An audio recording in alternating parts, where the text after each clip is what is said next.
Bonjour, aujourd'hui je vais vous faire voir comment tester les varistances grâce à cette raquette anti-insectes que j'ai récupérée en déchetterie. Donc si je la mets en marche, on constate que le voyant s'allume, mais finalement ça n'a aucun effet sur moi. Donc je pense que elle fonctionne pas, donc c'est peut-être pour ça que ça a été en déchetterie. Je vais donc démonter cette raquette en dévissant les 3 vis ici. Et puis accéder au circuit électronique qui se trouve en dessous, pour ensuite fabriquer le testeur de varistance. Bon, vous allez me dire, mais pourquoi fabriquer un testeur de varistance avec une raquette anti-insectes? Pour les explications, je vais prendre comme exemple cette varistance référencée 14D 621. Donc on va regarder ensemble sa fiche datasheet. Voici la page de garde du datasheet correspondant aux varistances de la série 14D. Le premier nombre correspond au diamètre du disque. Ici, il est de 14 mm. Ensuite, la lettre D indique que c'est un disque. Le nombre suivant doit être scindé en deux. Les 2 premiers chiffres correspondent à la tension nominale de fonctionnement et le 3e chiffre correspond au coefficient multiplicateur. Pour notre varistance, le marquage étant 621, cela correspond donc à 620 volts. Et enfin, la dernière lettre correspond à la tolérance. Maintenant, voyons ce tableau de caractéristiques. Nous voyons sur la colonne de gauche différents modèles de varistance de la série 14D. Le modèle qui nous intéresse se trouve sur cette ligne. Cette colonne correspond à la tension maximale autorisée, c'est-à-dire à laquelle la varistance n'est pas sollicitée et donc son état considéré comme ouvert ou bloqué. C'est cette valeur qu'il faut prendre en compte pour le choix d'une varistance. Pour la 14D 621, cette valeur alternative est de 385 volts. La tension indiquée dans la colonne suivante, qui est également appelée clamping voltage ou tension de serrage, est celle qui est indiquée sur le corps de la varistance. Elle correspond à sa tension de seuil. Dans notre cas, c'est lorsque la tension aux bornes de la varistance atteindra 620 volts qu'elle laissera passer un courant de 1 mA. Ce qui est noté entre parenthèses correspond aux valeurs mini et maxi de cette tension de seuil, dont les valeurs sont déterminées en fonction de la tolérance. La tension indiquée dans la colonne suivante correspond à la tension de serrage maximale, c'est-à-dire la tension maximale qui peut être mesurée aux bornes de la varistance lorsqu'elle limite un courant spécifique de surtension de pointe, noté IP, qui est ici de 50 A. Comme on avait vu auparavant, le 14D 621K, la tension donc nominale est à 620 volts à 1 mA, mais autrement ça doit se trouver entre 558 et 682 volts. Alors pour contrôler la varistance, j'aurais pu prendre mon mégomètre et d'injecter une tension à ce niveau-là. Le seul souci c'est que mon appareil, j'ai qu'un calibre de 500 volts. Alors que sur cette varistance, on voit bien qu'il faut que j'atteigne au moins, on va dire, entre 558 et 682 volts. Donc cet appareil ne conviendra pas, d'où l'intérêt de fabriquer un appareil permettant de générer une tension supérieure à celle indiquée dans les datasheets des varistances. Donc le circuit électronique d'une raquette anti-insectes est idéal pour ce type d'application, car celui-ci délivre une tension, une haute tension sous une faible intensité ou alors une intensité limitée. Ce que je vais faire, je vais ouvrir cette raquette afin de récupérer le circuit électronique. Voici le circuit électronique récupéré. Ce que je vais faire maintenant, c'est de relever le schéma pour ensuite vous expliquer son principe de fonctionnement. Voici le schéma du circuit. Il est constitué d'une alimentation de 3 volts assurée par 2 piles AA en série de 1,5 V, d'un bouton poussoir BP qui active le circuit lorsqu'on appuie dessus, d'une laine rouge servant de présence de tension lorsqu'on appuie sur le bouton poussoir, même si le circuit est HS. D'ailleurs, au début de cette vidéo, on avait constaté que la LED de la raquette s'éclairait, alors que les grilles n'avaient aucun effet sur ma main.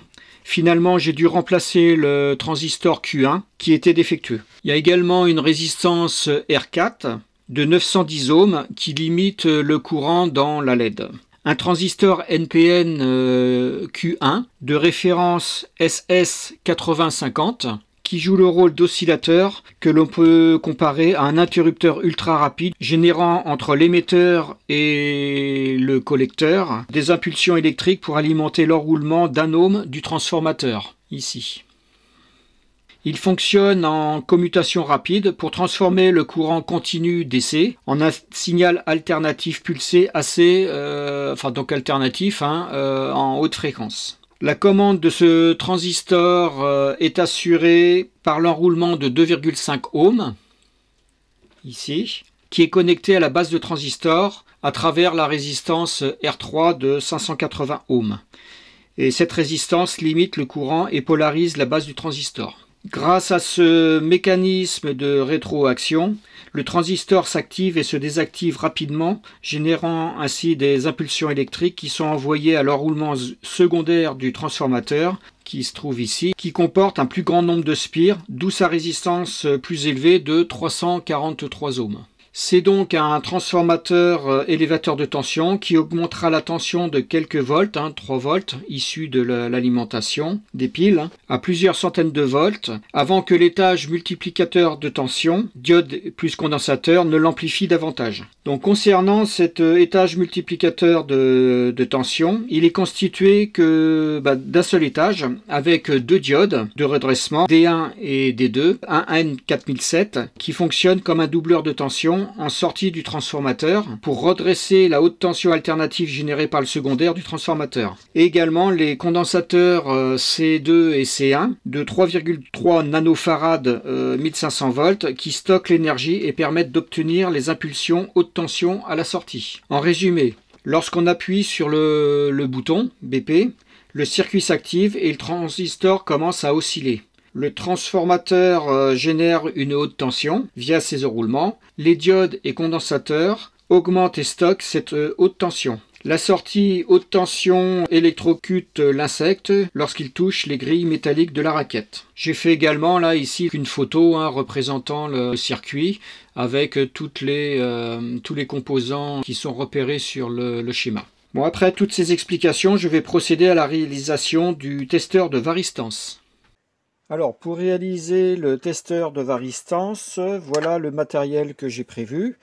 Tout ce matériel, c'est de la récupération, donc j'ai rien acheté hormis le boîtier. Donc, un boîtier, le circuit, bien sûr, issu de la raquette. J'ai trouvé également dans mon stock un petit bouton poussoir, qui n'est pas trop profond pour que ça rentre dans le boîtier. Et ça permettra, quand on appuie sur le bouton, de faire le test. Deux fiches bananes pour raccorder donc en sortie le voltmètre, qui mesurera la tension. Et également donc ces petites pinoches là que j'ai récupérées, que je mettrai sur le couvercle. Pour mettre bien sûr la varistance, le test pour tester les varistances.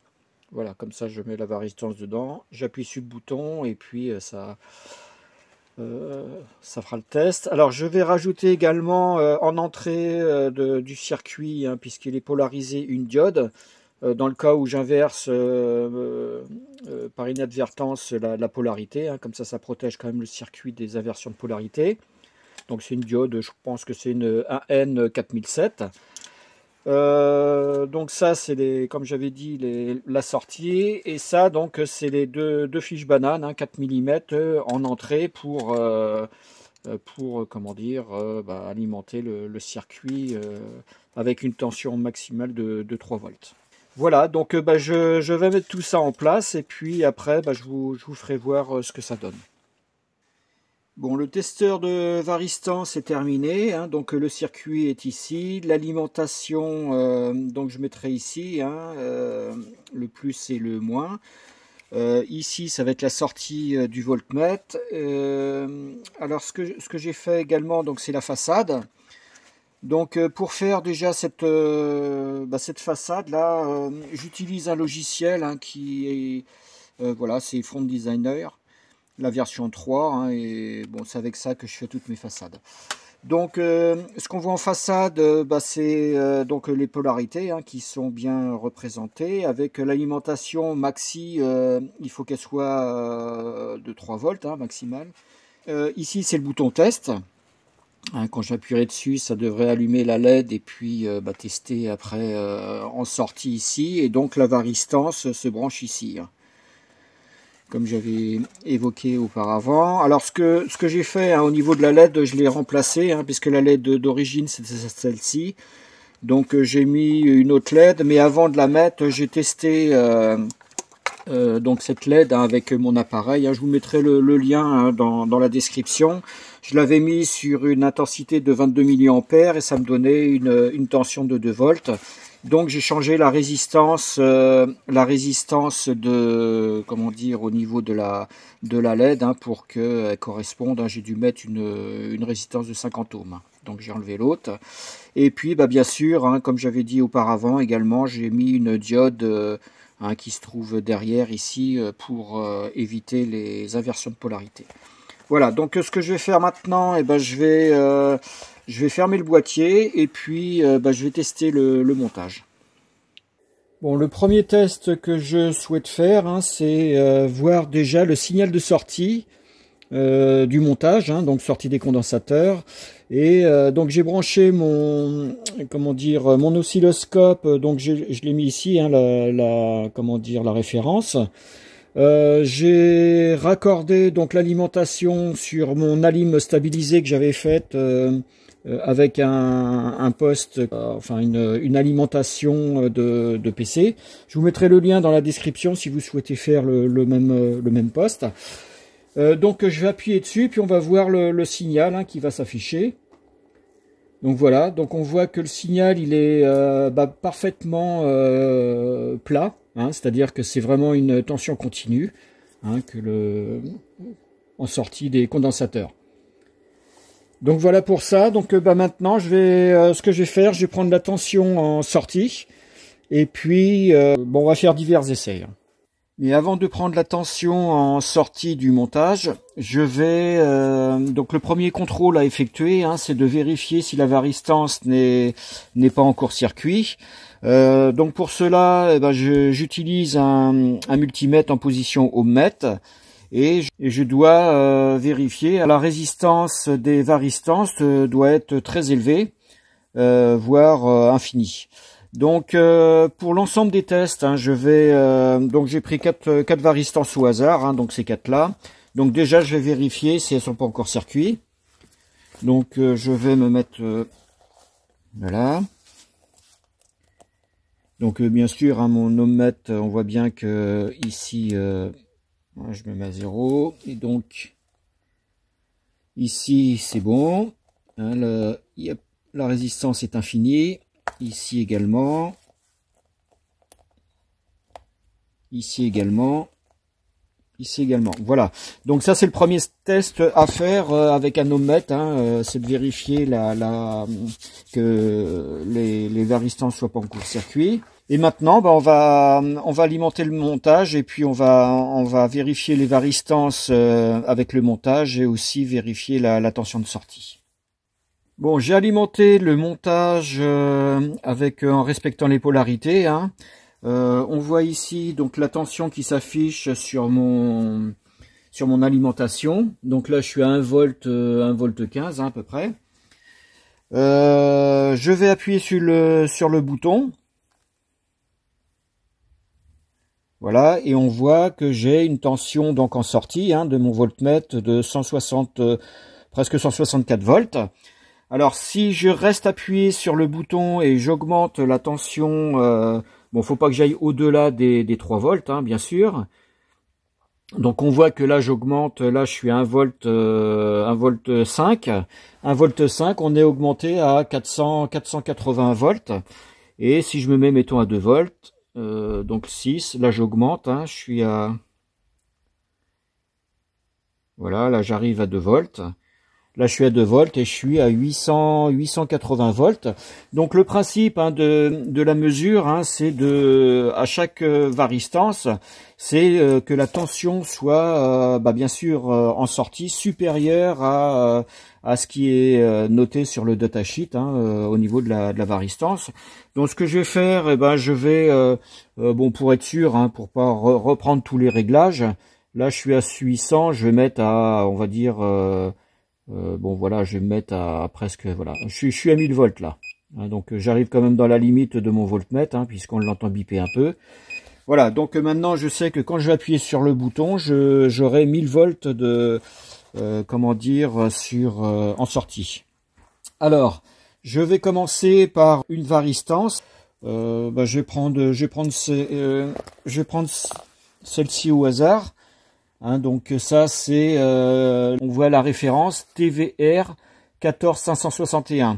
Si on prend le datasheet, on voit que la tension, donc 561, je vais pas rappeler, mais donc 561, ça fait 5, 6 et 1, donc le coefficient multiplicateur, ce qui fait donc 560 volts.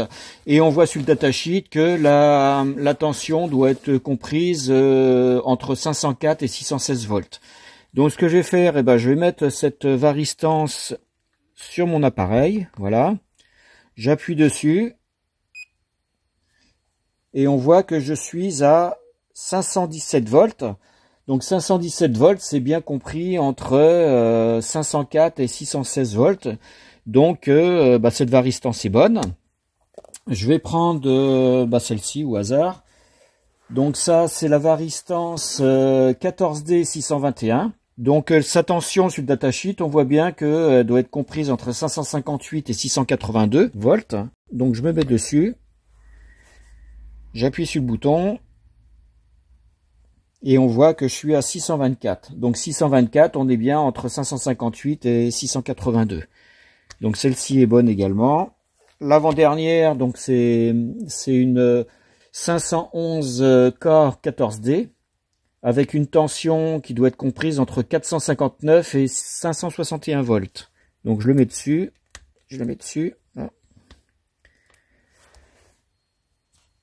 Voilà, et on voit ici que je suis à 494 volts. Donc on est bien entre 459 et 561 volts. Et enfin la dernière. Donc c'est une varistance TVR 10471 avec une tension qui doit être comprise entre 423 et 517 volts. Je mets donc ma varistance sur mon appareil, j'appuie dessus et on voit que je suis à 487 volts. Donc on est bien entre les 423 et 517 volts. Voilà pour les tests. Donc on voit que ça marche parfaitement pour tester les varistances. Alors l'avantage c'est que si un jour vous avez une varistance et il n'y a aucun on va dire aucun marquage parce que ça s'est effacé, au moins on peut savoir les tensions la tension de service de cette varistance. Et ça permet aussi de contrôler que la tension est bien conforme à celle qui est indiquée dans la datasheet. Voilà pour les essais. Bon, quoi dire d'autre? Je pense que j'ai fait le tour à peu près. Donc c'est un petit montage qui m'a pas coûté cher, puisque la raquette anti-insecte avait été récupérée en déchetterie, hormis le boîtier, comme j'avais dit, j'ai rien acheté. Et puis donc c'est pratique quand même pour des tests très rapides. Voilà pour ça. Écoutez, cette vidéo va se terminer. J'espère que ce petit boîtier vous plaira. Et je vous dis à très bientôt pour une nouvelle vidéo. Au revoir.